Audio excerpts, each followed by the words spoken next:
Hi, everybody, and welcome to week 2. You've got quite a daunting task ahead of you this week because you begin to think about what it means to be a communicator from a public relations standpoint. We've got a lot of things going this week, so let me jump right in and tell you that what you're doing this week, the press release, and then next week the distribution plan, are really the same as if this were a paid advertising channel. So let me come over here for a moment. And I'm going to share my screen.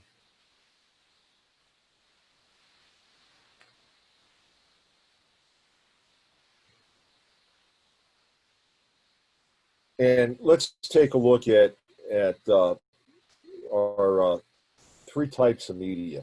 Now, you've heard me talk about these in new media. You've also heard probably a little bit last week. I can't remember if I got into it exactly, but we have 3 types of media that we can work with as marketers. We have owned media, which are our own website, Twitter, Facebook, LinkedIn, Instagram, etc. There's paid media, which again, this would be where we're running ads. It would be Google AdWord campaign, it'd be a Google display campaign, it'd be a Facebook campaign,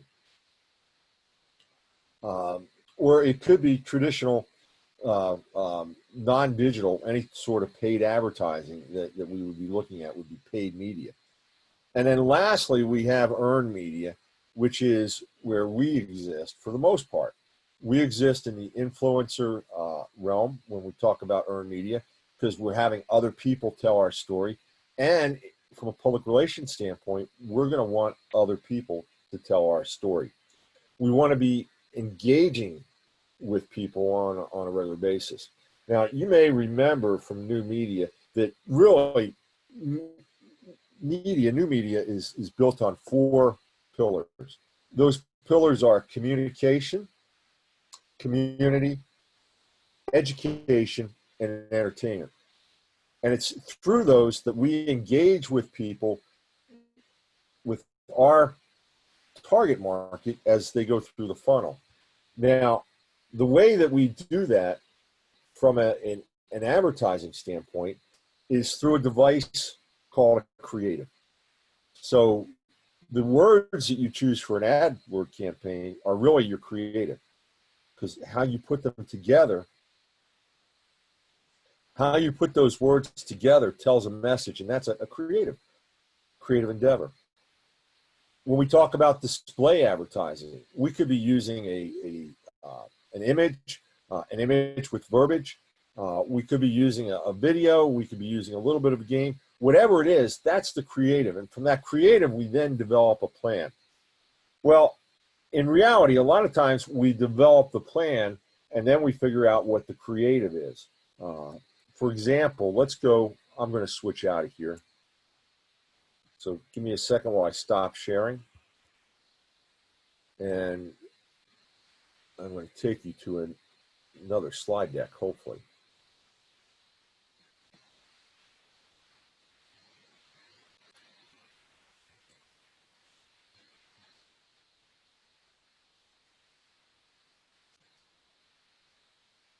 And let's talk a little bit about the creative brief. It's interesting. It's a week 2 presentation. It was something I developed when I was teaching display advertising in the undergrad program. So when we talk about the creative brief, what are we talking about? Well, it's the plan. It's the plan that we're going to implement. What's the campaign? What's the theme of the campaign? What are the campaign goals and objectives? How does it relate to other things that we're doing within our marketing program? So if you'll remember back to new media marketing, what we're really talking about is the connection between macro and micro goals. What are the target markets? In this case, the personas. How do we go from a target market down to a particular persona for each ad that we're developing? Then what's the banner, theme, and objectives? In other words, what is the actual creative that we're looking to create? Now, in this case, when we do display advertising on the web, the Interactive Advertising Board, the IAB, provides a lot of criteria and detail that have standardized what ad space looks like on the web. So it's important to know that. We don't need to know that as we deal with our particular opportunities in public relations, and you'll see that in a moment. What are the design standards? So what is the color, the feel, the font that we're trying to put into the creative, and ultimately what's the copy? So we want to copyright the ad well so that we're communicating our message. And a lot of times it's a gag, it's a hook. I mean, think about what you see on TV, how bad some of those commercials are, but really what they're doing is they've somebody in their advertising agency has created what they feel is a good gag or hook to get people in.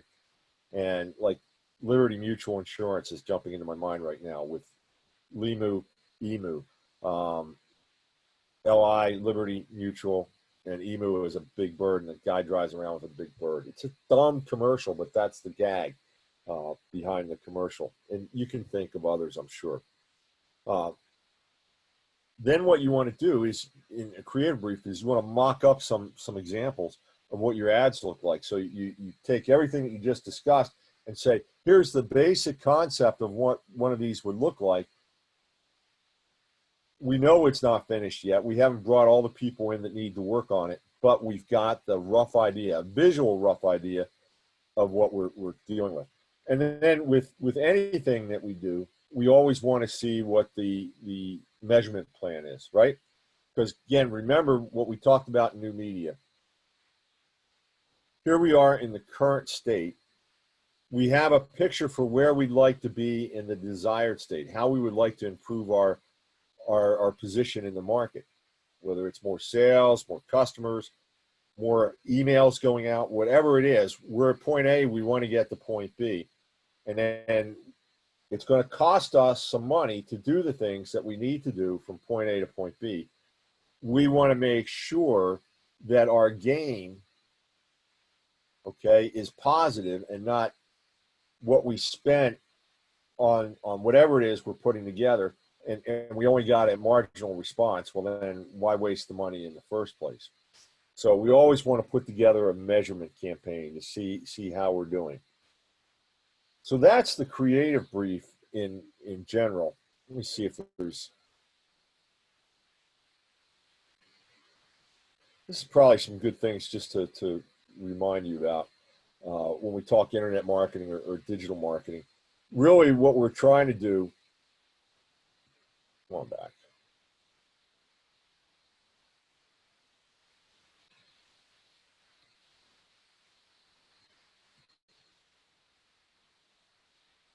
We're trying to connect all the different elements that fall into the digital realm.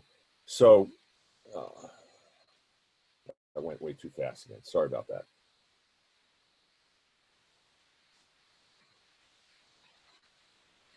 Here's some concepts for a campaign around a new album release. So everything was integrated. The album cover and the design, the ads that were being run were all going to be part of the same campaign theme. So we started with a number of concepts. Which one do you think won? Which one of these would you have picked for the campaign theme and album cover for a new album that was going to be titled, obviously, Off the Tracks? Well, what we actually went with was the first concept with a few enhancements to it, but that was basically the design that ran. All right, I'm not going to spend any more time on creative briefs because I think you're getting the point and the understanding behind it.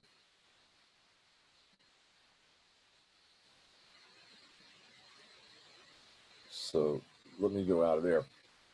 Now, what we do in public relations is we don't deal with a creative brief. or a creative. We deal with a newsworthy event. And a newsworthy event can be either a real event or a pseudo event. And you're probably saying, oh, that sounds deep. It is. The fact of the matter is that real events are not that common. And they're not, a lot of times, we have to deal with them. For example, in Florida, right now we're heading into hurricane season. Every time they mention a tropical depression off the coast, either the east coast of Florida or the west coast of Florida, right? The news stations go crazy. Sometimes it may end up being a real event, but for the most part, those are pseudo events. Yes, something's out there, but is it really going to hit us? No. But think about, by elevating it and making it a big deal, how many eyeballs and clicks the media stations get for those stories. So there you have an example of where there's something, but whether it's going to be a real event or a pseudo event. In most cases, they're pseudo events. I'll never forget the time that the media had convinced us when I was at Disney that, I think it was either Hurricane Floyd or Hurricane Matthew, I forget now. It had a bullseye on Walt Disney World. And what we did is we closed the park early. It was supposed to hit in the wee hours of the night. So we closed the park. We locked all the guests that were staying on property in their hotels. And then we sent everybody home and said, be prepared to come in as soon as you can after this hurricane hits, when you've made your home and family safe. Now, we had a number of people that were part of what we call the ride-out crew, that they hunker down, it's a technical term, hunker down in various areas of the property, waiting for the storm to hit and then pass. And then they're the first ones to start to begin to open up the park. Well, again, the media had us convinced that this was a real event and it really was going to happen. And I remember going to sleep. I turned the weather radio on, expecting to be woken up in the middle of the night. And lo and behold, I didn't wake up till like 8:30. And I woke up and I looked outside and it was beautiful sunny day. And I'm like, wow, that must have really passed quick. I didn't hear anything. I look outside and there was no damage, no nothing. The hurricane never made landfall. It veered and went back out to sea. Walt Disney World, we didn't get the property. The first property that we got back open was downtown Disney. I got called just a little bit after I woke up, asking how quick I could get in.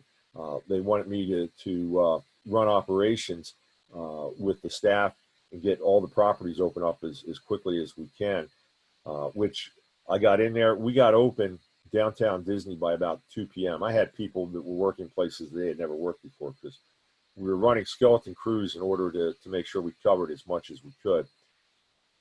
The theme parks, Walt Disney World, Magic Kingdom, didn't open until 6 p.m. that night. So they had lost a whole day's worth of business. And I can't tell you how many millions of dollars that is. Anyway, that's the power of events, pseudo events and real events. We're not after eyeballs and clicks in quite the same way that the media are. But again, we want to use our ability as corporate communicators to share stories. Now, let me just share a couple more things with you.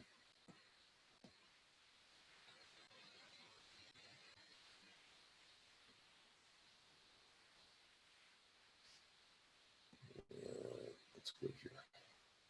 So when the media tells a story, they need to basically answer who, what, when, where, why, how.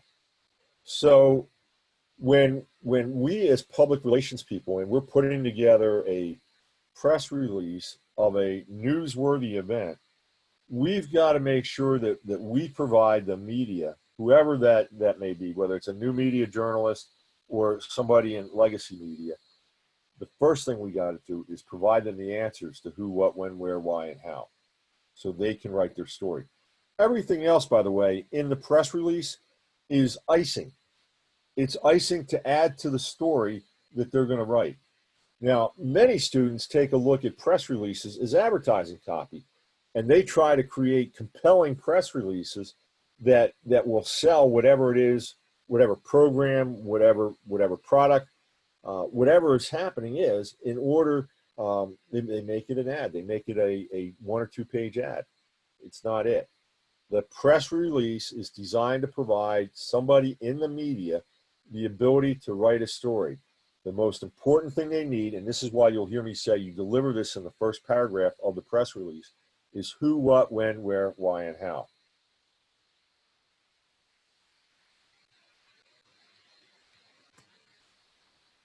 So what makes what makes an event newsworthy? Well, proximity is one. How close are we to the event? How close am I personally to whatever it is that's taking place? Is it important? John Reneski is going to get a haircut today. Nobody cares. Donald Trump, because he's president of the United States, is going to go get a haircut. He's going to get a buzz cut. That's news. That's a press release. So prominence is something that we look at. Timeliness. How close are we in time? You know, am I talking about something that's going to happen next year? Hey, baby, this is the 24/7 market. I want to know what's going to happen tomorrow, next 10 minutes. Next year, it's way out of my horizon. So timeliness is critical. We want to be talking about, or we want to have newsworthy events that people recognize that they're going to happen in a short period of time from the time they're notified. So a lot of times we'll write a press release, we identify a newsworthy event, more than likely a pseudo event. We create it, and then we hold it until just in time. We want to find that just in time that we release the information and communicate, particularly if there's a call to action. Oddity. How odd is it? Okay, kind of related to prominence, but if it's weird and off the beaten path, people find it interesting. So oddity is important in terms of whether or not it's going to be a newsworthy event. If it's just same old, forget it. We're not interested, but make it about something oddball, which, by the way, you know, look at reality TV. What does reality TV, back in the day, when the reality TV was a couple of talk shows, the talk shows that stood out were the Phil Donahue show, and then later you had Maury Povich, but he was nothing compared to who? Jerry Springer, because the more outlandish, the more oddball, whatever the story is, people tune in, they pay attention. So oddity is an important component. Oh my goodness, and if it involves scandal, newsworthy right away. We don't want scandal from a press release standpoint. However, if there is a crisis, right, you got to do a crisis case study later to present at the end of the month. We want to mitigate scandal because scandal's hot. Everybody wants to talk about scandal. So that's something that we want to keep low. Consequences. This is particularly important if we're talking about a newsworthy event where there's an if-then scenario. So if this happens and this happens, and if the then is of high consequence, again, people pay attention.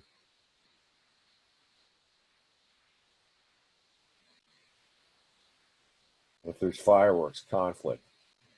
Again, a lot of people are, you know, think about riding down the road and there was a conflict. One car met another car going different directions at different speeds. That's a conflict. What happens? Everybody rubbernecks to see what's going on. When there's conflict, we're interested. And human interest. How many times, and what's greater human interest than cat story? I don't know, I'm just joking. But if you think about it, when there's a baby story or something like that where cuteness is a factor, there's always a lot of human interest and people tune in.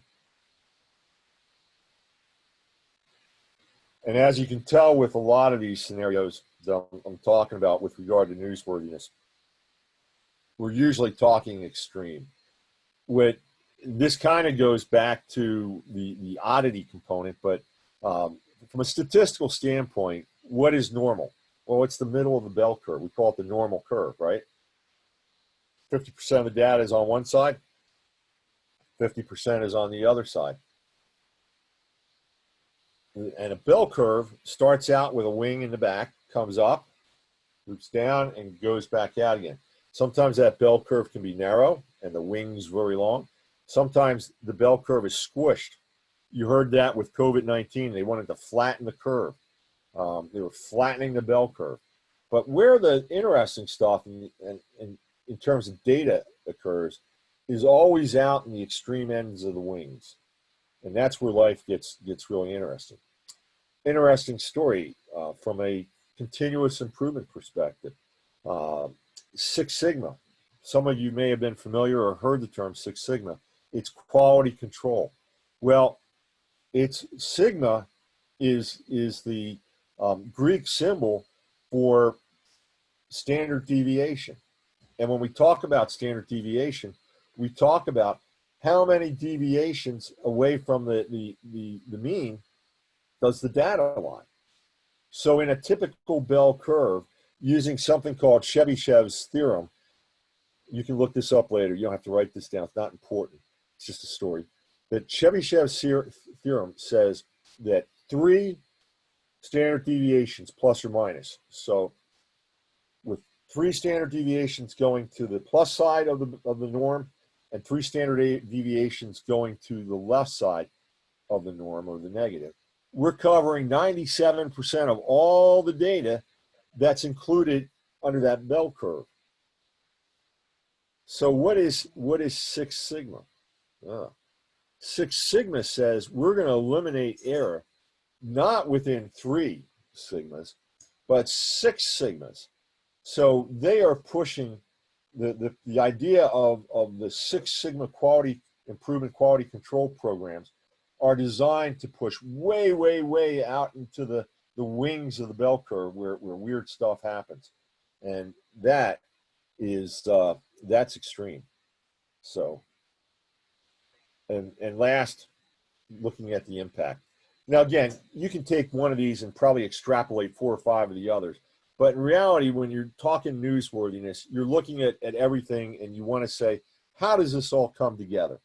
And looking at all these different factors, the impact, the oddity, the extreme, the human interest, the conflict, the prominence, all that, is this a story that people are going to find interesting? Is it newsworthy? You're competing with, it's like looking up into the sky in a North Prairie woods where there's no lights around, looking up in the sky and seeing all the stars. And if Carl Sagan were around, he would go, there are billions, billions, billions of stars. Well, I'm here to tell you that there's billions, billions, billions of press releases being written every day. Now, that may seem bad. It's a challenge, not necessarily bad. And it's better today than it's ever been. Why? Because there are billions and billions and billions of distribution channels available for your press release. Just think of how many cable stations there are, or satellite stations. It's incredible. Now, whether your audience finds you or not, we'll talk about that a little bit later as well. But that's we've got lots of distribution opportunities. Okay. So a pseudo event is an event produced by a communicator with the sole purpose of generating media attention and publicity. I'm going to take you back just a little bit because propaganda and marketing and public relations, they kind of all come together. They're really all the same animal when you get down to it. Write that link down, and there's a great video you can watch there. It's called Spin Nation, and it's written, directed, and starred in by yours truly. It runs about 15 minutes, and it really talks about the history of the first professional propaganda unit in the United States, which was during World War One, as part of the Woodrow Wilson administration. And the person that headed it was the guy who wrote this book, George Creel. And he hired another guy by the name of Edward Bernays. And they were kind of the brain trust behind the Committee on Public Information, whose job it was to prep and prepare the United States for entry into World War One. Bernays later went on to do a number of things.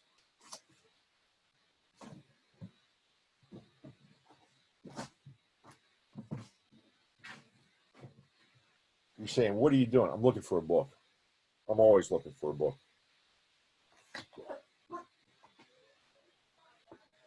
So Bernays wrote a number of books, and you'll see where he really covered the gambit. And these were all after he came out of working for the Woodrow Wilson administration. The first one he wrote was Crystallizing Public Opinion. Kind of an interesting topic, isn't it? Then he wrote this great book, Edward Bernays, Public Relations. Then in 1928, he put this little gem together, Propaganda. And in it, what Bernays describes the world, and he promotes propaganda as an essential part of the modern landscape. Because in Bernays' mind, World War One, for those of you that don't know, was a number of things happened. World War One really evolved going all the way back to the French Revolution in 1789, 1792. And the French Revolution turned Europe upside down. By that point in time in England had kind of figured out this idea of government and monarchy, what the balance was. The Cromwell had already fought a battle, and you had the Magna Carta and a number of other documents that were already determining how the British were going to rule and how they were going to deal with totalitarian monarchism. But the rest of Europe hadn't. And so there were huge battles in Europe that spanned decades. The 30 Years' War, for example, in the early part of the century. All that led to a number of different philosophies and worldviews. Karl Marx came to prominence in the mid 1850s. Everybody thinks Karl Marx communism was early. Marx really came out of the French Revolution. The French Revolution, which looked at socialism and not only socialism but anarchism, evolved out of the French Revolution. You might remember stories of Louis XIV and Marie Antoinette, and both of them were guillotined as part of the turmoil that evolved. There was a period shortly after the revolution where France was taken over by a radical lawyer by the name of Robespierre. And that period of French history, it's brief, it's only 4 or 5 years, is known as the Reign of Terror. And people eventually responded to the Reign of Terror. That's when the guillotine became the symbol of mayhem. But after that, it was called the Thermidor reaction, and that caused even more chaos, turmoil, and anarchy. And that existed in France up until about 1815, when you had the rise of Napoleon. Actually, rise of Napoleon was a little bit before that, and ended in 1815, but then you still had a monarchy in place in France. Well, Europe was trying to put all this together, and in fact, many people don't know, but 3 of the biggest monarchs in Europe, if you include England as part of the continent, you had the King of England, King George. You had the Kaiser in Germany, which was Kaiser Wilhelm, and then you had the Tsar in Russia, which was Nicholas II. Now, why am I telling you this? Because they were all cousins. The United States saw that as a European conflict, and we didn't want to get into World War I at all. But what was happening were these powers were pushing, and you had all sorts of intrigue, and it was out of World War I that the stories of Mata Hari, the spy, came to be. But we didn't want anything to do with it. And Wilson felt that we needed to be involved in it because Woodrow Wilson was, by nature, by his worldview, a European. He wanted to be in the thick of things in Europe. And so the committee was formed to put us on a war footing. So what Bernays saw, and that was 1914. Then in 1917, something happened in Russia. There were two revolutions in Russia. The February Revolution in 1917 was where the aristocracy, what kind of word is that? The aristocracy in Russia said, we've had enough of the Tsar and the royal family, and we're going to overthrow them. And that revolution lasted for a couple of months. And then a fellow by the name of Lenin, who was a real revolutionary, he came along, and you had the Bolshevik Revolution that became the October 1917 revolution, where Lenin and the communists came into play. Now, interestingly enough, there was nothing about the Bolshevik Revolution that even came close to mirroring what Karl Marx wrote about in Das Kapital and the Communist Manifesto. Marx always saw that the revolution would be from the working class, the people in the factories. And in fact, Russia was an agrarian society. You had peasants, you had the farms that they worked on, and then you had the in the cities, you had the aristocracy. It was an agrarian community. Sometime ask me about the Russian Revolution. It's very interesting. I'll be more than happy to go down that rabbit hole with you. But I'm telling you that because Bernays saw the world being bifurcated. You could either have what we have in the United States, which is a free market capital system, but Bernays says it's not really, or you could have communism by Lenin and Stalin. And by the time he wrote the book in 1928, Lenin had passed and Stalin had taken over. You had in 1921 the third meeting of the International Communists, or what was known as the Comintern, third Comintern, came together. And Stalin was trying to take over Europe with Russian type of communism. And so Bernays saw the world being bifurcated. You could either have what we do in America, and he goes on to explain that what we do in America is we don't give you free choice. You think you have free choice, but there is an invisible government working behind the scenes, and he defines the invisible government as it's a group, it's organizations, people working as if they were organized, but they're not organized.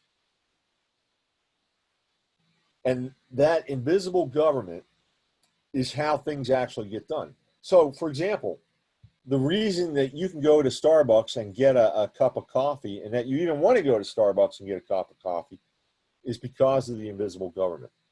Now, any government has an executive. A monarchy, the head of the government is the king. The head of a democratic type of government is going to be the president or the premier, if you will. And with the invisible government, Bernays says the head or the executive branch of the invisible government is the media. Let that sink in for a little bit. So, and then he says, and because there's so much power invested in the executive of the invisible government, the media will be from time to time prone to lie. You didn't hear me say that. Yes, Edward Bernays, 1928.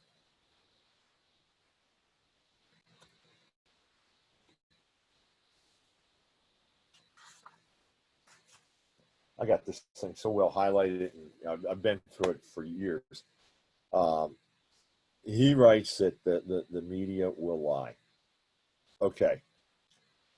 So I'm laying all this down because we're going to get to another story here, but you really have to kind of understand the foundations of where we are and where we're going. So take a look at that video, write it down. I'll put it in the show notes for today. How's that? And you'll have it there.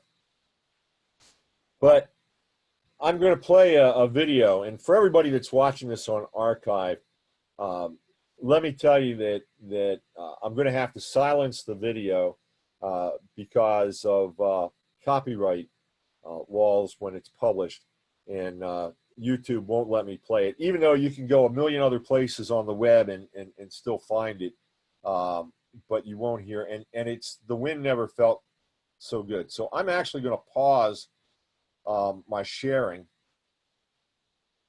and my recording.